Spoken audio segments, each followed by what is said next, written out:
the history of Big Brother Naija, ever since I started analyzing this show, over 7 seasons now, I do not think there's ever been a night that I have personally witnessed, where housemates have quarreled so hard that it became the battle of the victim players.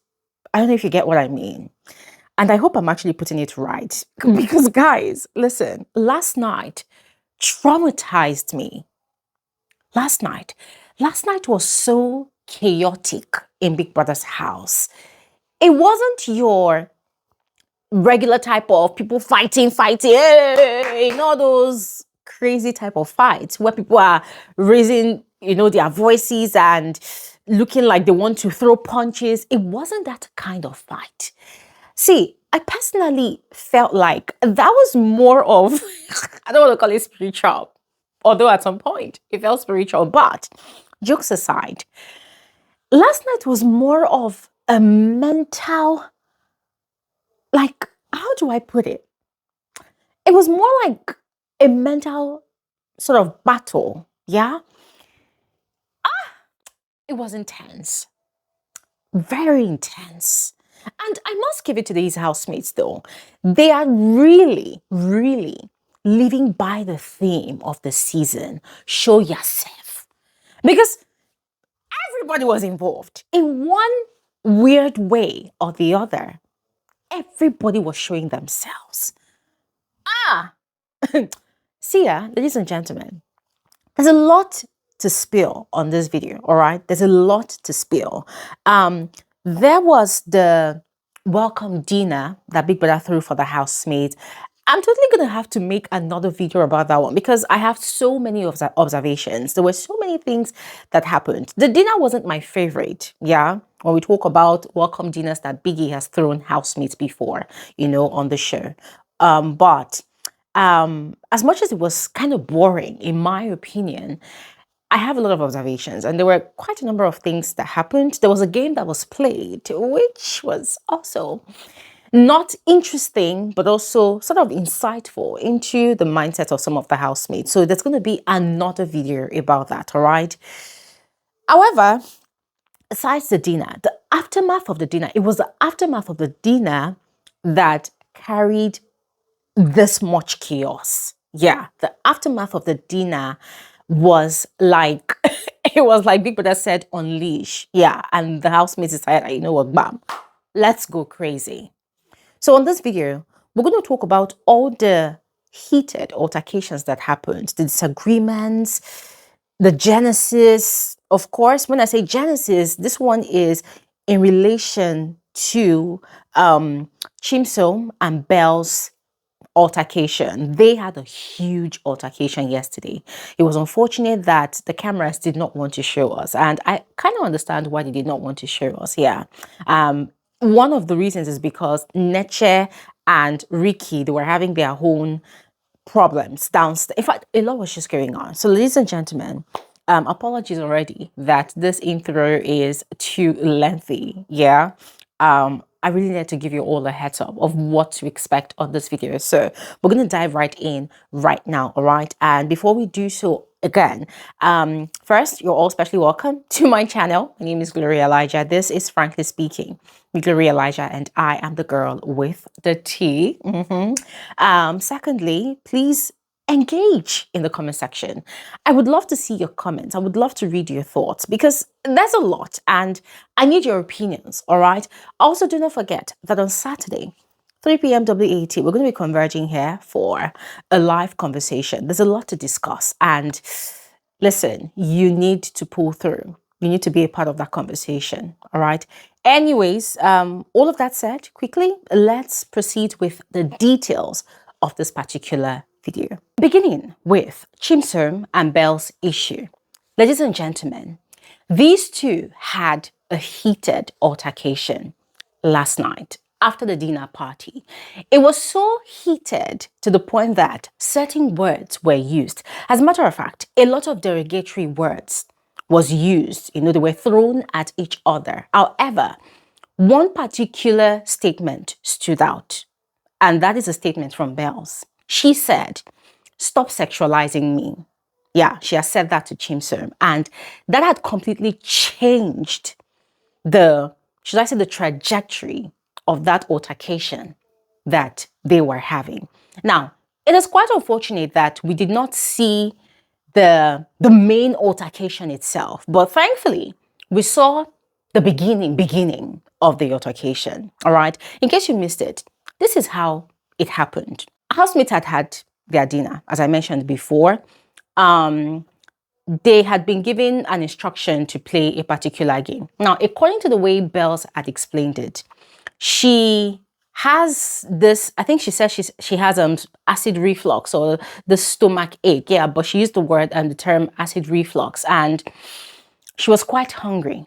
She needed to eat food. She was restless. She was very cold.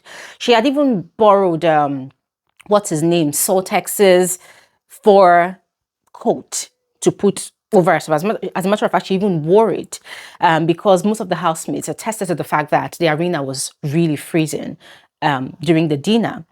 So she was restless. She was not herself. Some of the housemates, most of them were having fun, but she wasn't particularly having fun. You could see it on her face. She wasn't particularly having fun.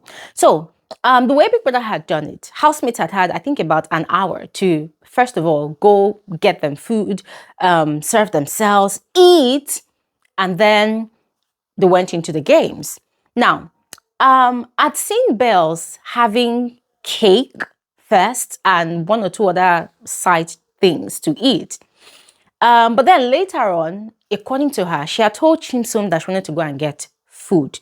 But Chimsom had refused. She said at that point in time, her belly was really aching her and she really needed to eat something. I think, according to how she explained it, it's something that is not new to her. It's something that normally happens to her from time to time. And when she can eat something, it could also help to pacify the pains.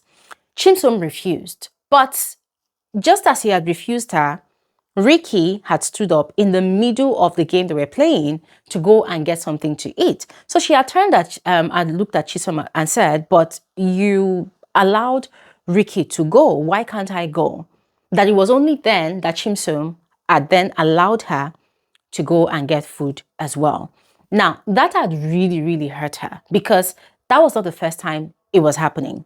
Ladies and gentlemen, let's do a moment's flashback to Monday night when Chimsom had the first head of house meeting with the rest of the house. If you all recall, something had happened when Chimsom was talking, trying to assert himself and his authority as the new head of house. Bells had been trying to take permission to go use the restroom. She wanted to pee. So she had been trying to get his attention. He kept on telling her to bear it, to bear it, to bear it. To the point that she was getting restless. And ladies and gentlemen, as women, when you're truly pressed, sometimes it could drive you crazy. So she was getting restless and she did not want to be disrespectful. So I think she had told Martins, who was sat beside her, and then Martins had to now take permission, from the head of house that, "Please, Your Royal Highness, I want to go and pee, but there's also someone here that is really, really pressed. Can we go and pee?" Now, Chimsom had said Martins could go and pee. Martins had to reiterate that, there's also Bells here that wants to go and pee. He now said, okay, they can go. Now, I watched all of that happen. And for me, I felt like, okay, Chimsom, I get that you're trying to set a good example, but that was kind of biased. I don't want to say it was sexist, right? But it was obviously biased. Now, a second incident that happened was yesterday when Chimsom had called for a meeting. All the housemates were just basically dragging their feet. So Chimsom had devised a new method, of summoning them to the lounge before reading a brief. He started counting from 60. Now, a lot of them were, just some of them were rushing, some of them were dragging their feet. Tram was taking a nap in the head of house lounge. What's her name now? Bells. Apparently, I just finished using the bathroom. her box was open. She was trying to get something to wear. So that made her late. Then it turned out that she was the last person to arrive at the meeting spot. Now, Chimsom already puts a label on her that, oh, she's always the one that comes late whenever they want to have a meeting. And Bells, you know what, it was more like a joke. And she was like, oh, I was trying to dress up. I was trying to dress up. So Bells had sat down, but the meeting was yet to begin because Tram was not there. The head of house had shouted out Tram's name several times. Tram did not respond. He had sent Sheba to go and call him from the head of house lounge because, of course, she also has access to the lounge. And turns out that Tram had just woken up from sleep and he said he was coming. Now, he was coming, but he did not like get out of bed immediately and started rushing to the lounge. No. He took his time, like I think about 2 or 3 minutes, and then he was strolling into the lounge. Now, before he walked in, Chimsom was quite chilled and calm. And he was like, well, you people are here. You know that I've called Tram. He's still not coming. So I'm going to go ahead and read the brief. Like, it made it look like he had no choice. There was nothing he could do or say to Tram, who had defied his orders for everybody to gather in the lounge. So he was going to go ahead and start reading the brief, and then Tram strolled in, taking his sweet time. Ladies and gentlemen, the optics at that point in time did not look good. Why? Because Chimsom did not say anything to Tram. He did not scold Tram like he would normally scold Bells publicly. He did not give Tram any labels at that point in time. He kept quiet. Tram did not even offer an apology for wasting their time. Just went ahead and sat down. And Chimsom continued reading the brief like nothing happened. Now, Bells did not miss that. She was hurt. So, ladies and gentlemen, that is 3 strikes from Chimsom to Bells. So Bells was really hurt. And then, during the dinner, as I said, a game was played and there was something that was said and Bells' name was mentioned. I think I can't remember at this point, but I think it was said that she was not, it was insinuated that she was not interacting with everybody or she was not friendly or something like that. So she was quite hurt, rethinking the whole thing. And so she was ranting and ranting and ranting. Keivo was there in the dressing area. There was Abby and there was one other person. So she was just ranting because she was really hurt. And then she was complaining about the whole situation, the marginalization, the bias, and the obvious favoritism being displayed by the head of house, and then most of the housemates seeing it and not saying anything because everybody had automatically concluded that Bells is the one that enjoys breaking rules. So she was ranting and ranting and ranting and saying that, you know what, nobody should call her name in this house because she's fed up, she's over it, She was just complaining. Now, as she was complaining, Abby came. Ladies and gentlemen, Abby was so annoying, I'm not going to lie. Abby inserted herself in the conversation and was trying to make it all about herself. And I loved the fact that Bells threw it to her that, listen, you are his deputy, so all of you, F off, because all of you are the same. All of you are seeing what he's doing, but you're not saying anything about it. So it was in that moment when she was speaking to Abby that Chimsom came upstairs to the dressing area. And it seemed like he was in a good mood. So she went to him and she was complaining. And we know that she has this just like her name is Bells, it sounds like a bell. So she was chiming really hard. Like, what you're doing is not fair. You cannot be doing that to me. I was telling you that my belly was aching me. You allowed Ricky. She was just purgating her emotions, venting about how he had just been so biased towards her. Guess what? Chimsom was not remorseful at all. Instead, he was sort of making a mockery of her feelings. And he was like, yeah, whatever, I don't give a fuck. So she was like, okay, if that is what you're saying. No, she was saying that at least you should even apologize. And he said, no, he's not going to apologize. And then she said, okay, fine. Next time when I break the rules, let's see how it goes. And then Chimsom was daring her. He said, I dare you to break my rules. I dare you. He was daring her. It was completely not remorseful at all. Did not see any need to apologize because he should apologize to her because she had a point. He was biased. Guys, there was clear favoritism in how he was handling the whole house. And that was where the back and forth started. he was refusing to take accountability for all he had been doing to her. And she was getting more frustrated. And then he now started trying to make it look like she was mentally unstable. He was like, and when you're ready to have a conversation, you come and have a conversation. And I'm like, but she's trying to have a conversation with you. What do you mean, dude? So he was doing that. And she's like, but I'm here talking to you. You should apologize. What you're doing to me is not right. The guy was like, when you're ready to have a conversation, go do that. And Keivo, the instigator, the pot stirrer, decided to add more fuel to the fire, because he was then saying that, Bells, do you want it to be resolved or not? Do you want it to be resolved or not? You know, making it look like she was not making an attempt to resolve it by airing her grievances to Chimsom. So they were literally gaslighting that girl. They were all gaslighting her, all of them. Abby, Chimsom, Keivo, they were gaslighting Bells. And I love the fact that she saw through the bullshit and she stood her ground.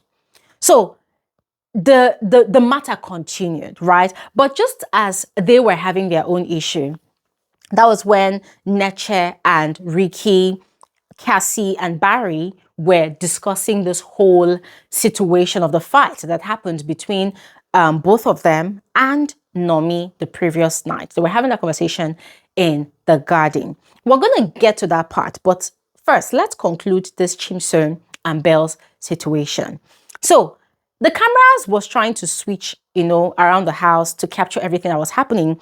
It was at that point in time that Neche had gotten so upset when she had left the garden, stormed into the lounge, was talking to Gerard and what's his name, Araga, that heated altercation was happening between Bells and Chimsom, still upstairs in the dressing area. So we did not see everything that happened. We were just hearing muffled, voices of their exchange. Now, it was afterwards that we started hearing details of what had been said. Now, it turns out from all accounts, from everybody's accounts, both Bells and Chimsom's account and every other person that was there, that the altercation had gotten so heated that they were really using derogatory words to insult each other. It had gone on for a while, to the point that Bells had now started saying, stop sexualizing me. I don't like it. Stop sexualizing me. You're sexualizing me. And instantly, Chimsom started crying because he was scared that the internet was going to start eating him up. That, oh, what are you doing to this poor girl? You're sexualizing this girl, right? So he was scared and he was crying, to the point that Big Brother had to summon him to the diary room to go and cool off. So Chimsom had dedicated most of that night explaining his side of the story, explain himself. And the way he had told the story, he had made it look like he was trying to be nice when they were arguing, that, oh, she kept on insulting him and the insult was going higher and higher and higher, and he did not want to insult her anymore. So when she kept on throwing hurtful words at him, he was not telling her, oh, you're beautiful, you're sexy, you're fine, you are this, you're that, just so that he does not use hurtful words to insult her in return. And that was when she said, oh, you're sexualizing me. That he wasn't sexualizing her, that he was just trying to just say kind words to her. But ladies and gentlemen, you and I know that Chimsom was not being honest. Because if you have said so many hurtful things at me, you've insulted me so much, including the fact that you're not remorseful about what you did, you refuse to apologize, you refuse to take accountability of what you've been doing to me, and then in the heat of that altercation, you begin to tell me, you're beautiful, you're sexy, in the most sassy manner. Dude, you are patronizing me. You are definitely sexualizing me. You are not listening to my argument. You are saying things to piss me off. You're saying things to drive me off the edge. Not even to just trigger me, but to drive me off the edge of my sanity. That is as simple as that. And ladies and gentlemen, I was so glad that Bells caught the bullshit, because she saw right through what he was doing. Because there was something she said to Yusuf and Cassie when they came to come and hear our own side of the story. She said when they were arguing, Chimsom realized that the cameras was on them. The cameras were flipping on them, although unfortunately, us viewers did not see it, but she said Chimsom had looked up and I realized that the cameras were flipping on them, that it was at that point in time that he immediately switched because it was obvious that he had lost himself in the moment.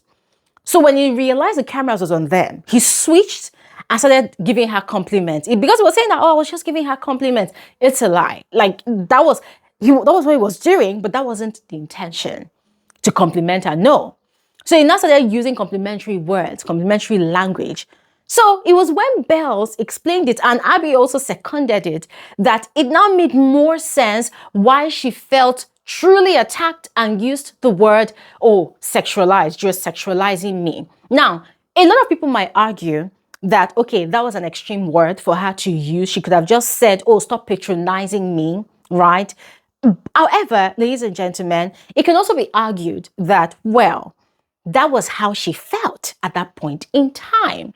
Because, ladies and gentlemen, remember, we've said this a number of times, that in heated moments, you cannot dictate how people really feel. Yeah.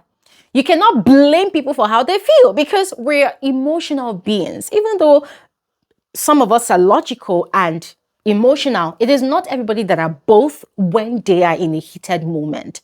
And Bells had had enough of it all. Because Chimsom was also claiming that he's a pharmacist. So Bells was lying about the acid reflux that she had. Bells was lying about the stomach ache. But then the likes of Yusuf and, in fact, most of the other guys who had heard the reason Bells was upset, they too were angry. Because they said, oh, but when Chimsom was saying what he was saying, that was not how he had explained it. So Bells had every reason and every right to be mad the way she was, because they would have even defied his instructions in that arena during the dinner when he was saying that, oh, bear the pain, bear the pain, that they wouldn't have even listened to him. They would have gone ahead to go and get their food because, hey, fuck it.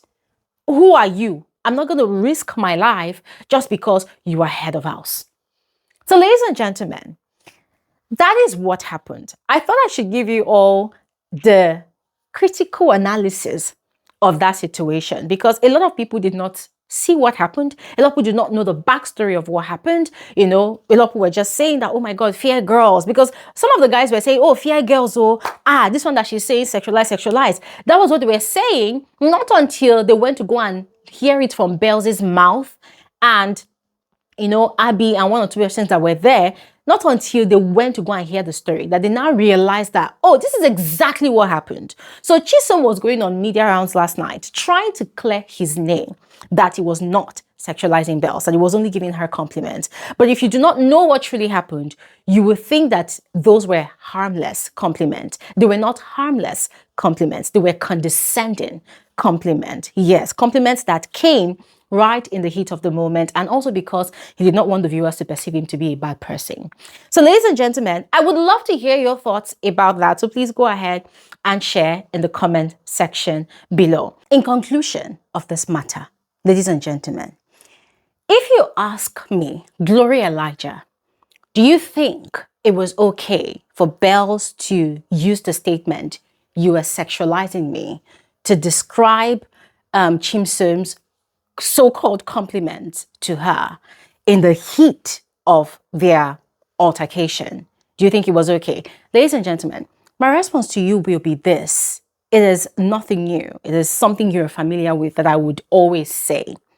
I'll tell you this, that I cannot blame Bells for using that statement because that was the heat of a moment. That was how she felt. And you cannot provoke someone or trigger them and then dictate how they react. Chimsom had triggered Bells 3 times. And if he was doing the exact same thing to other people, that would have been a different story. But he was doing it to Bells. He had done it to her 3 times. So it felt like she was targeted. She was being targeted by him. That was how she felt. She felt cornered. And the fact that he was arrogant about it, he felt no remorse and refused to apologize to her, that worsened the whole trigger. In fact, the whole provocation. So, how are you using that statement? Ladies and gentlemen, I can't exactly fault her because once again, that was how she felt. Yeah. So, ladies and gentlemen, this is the point where I would have quickly moved on to the Neche, Ricky, and Nomi's situation that happened again last night, but this video has become too lengthy and I do not want to bore you. What I'm going to do is on my next video where I get to analyze everything that happened during the dinner party, I will also analyze the situation between those three people because it is a lot and I really want to take my time to analyze it the way I have analyzed this Bells and Chimsoms issue. All right. So yeah, watch out for that video. But in the meantime, I would love to hear your thoughts in the comment section below on this one. So go ahead and engage. All right. And yeah, this is where I draw the curtains. Thanks for watching. Have an amazing day. Bye.